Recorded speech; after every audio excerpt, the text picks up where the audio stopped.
नमस्कार दोस्तों, स्वागत करता हूं आपके अपने YouTube चैनल पर। आज मैं बताऊंगा आपको वर्ड में एम एस वर्ड में नंबर को वर्ड में कैसे कन्वर्ट करेंगे।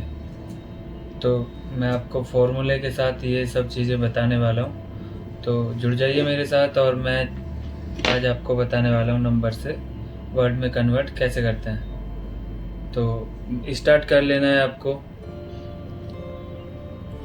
F9 की प्रेस करना है।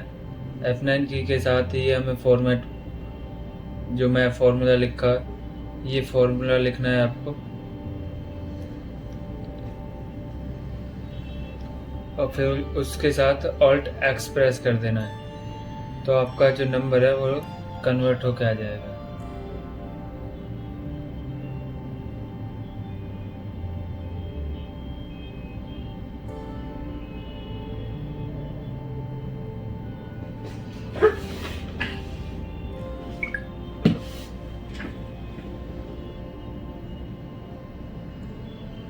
वीडियो अगर अच्छा लगा हो तो ज़्यादा से ज़्यादा लोगों तक शेयर करें। जय हिंद, वंदे मातरम।